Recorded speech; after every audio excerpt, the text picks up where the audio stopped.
Baseball and Physics. Here's an overview of what the baseball physics lecture was about. The dynamics of the ball hitting the bat and its collision, how the bat works, and whether wood versus aluminum bats are better. The ball-bat collision. The ball is squished as it hits the bat, and therefore deforms the ball. This is a result of a loss of a lot of energy. The bat slows down after it hits the ball. This is due to a transfer of momentum from the bat to the ball, and just a little bit of momentum is transferred from the ball to the bat.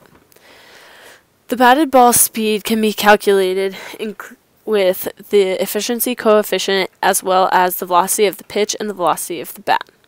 The velocity of the bat matters much more than the velocity of the pitch because the velocity of the bat will directly transfer energy to the ball. How the bat works. The baseball speed is determined by the bat speed, which is affected by the weight of the bat. A lighter bat has a higher collision efficiency. If you hit the sweet spot, it's bad and it doesn't vibrate. You can see in the picture where it's labeled where it'll hit and it breaks towards either the batter or the pitcher. This is depending on where in the waves that go along the bat, the ball makes contact with the bat. Inside the sweet spot, it'll vibrate and therefore break either towards the pitcher or towards the batter. The wave starts at the bat and doesn't get back onto the bat until the side of the hand.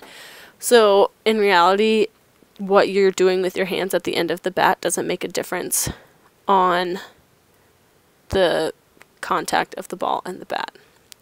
This is what I found the most interesting in the entire lecture, is you could drop the bat right before it hit the ball and still get a home run because it only matters the speed of the bat at the moment of contact, so you don't have to necessarily be holding the bat at the moment of contact.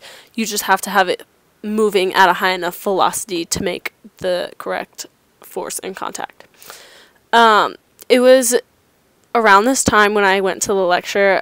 It was when the Braves were playing and they were at the bottom of the ninth and they were down, and Justin Upton hit a home run, and he was a perfect example of his hands were very loosely on the bat, practically not on it at all when he hit the home run. It just seemed kind of cool, and I never knew if it was a good thing for the bat to break or not, which I looked up in my follow-up, so I'll talk about that in a few minutes. Aluminum is a better substance for the bat to be made out of because it has sort of a trampoline effect. The aluminum is hollow and can compress, so it doesn't compress the ball as much, whereas wood does not compress, so the ball compresses more, and that has to do with the loss of energy transfer from the ball to bat, and therefore the aluminum allows more energy to be transferred to the ball. In my follow-up, I looked up a picture. You can see this is Todd Frazier, who hit a home run with barely holding the bat. You can see how his hands aren't even really controlling the bat that much. He just swung the bat, and at the point of contact, his hands were not tightly gripping the bat. I also looked up why bats split because I was wondering the physics behind that.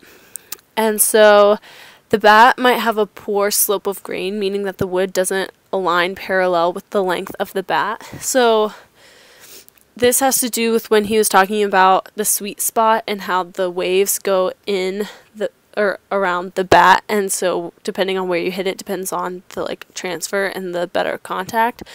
And so it makes sense why a high slope of grain can split and create dangerous shards compared to a sweet spot hit that doesn't cause the bat to shatter. So you can hit the bat in the same exact spot with the same velocity of the bat, and one bat will shatter and the other one didn't because of the slope of the grain. And people have been doing research, and this is the link I found this from, to reduce the likelihood of bat shattering, and they reduced it by 50% last season.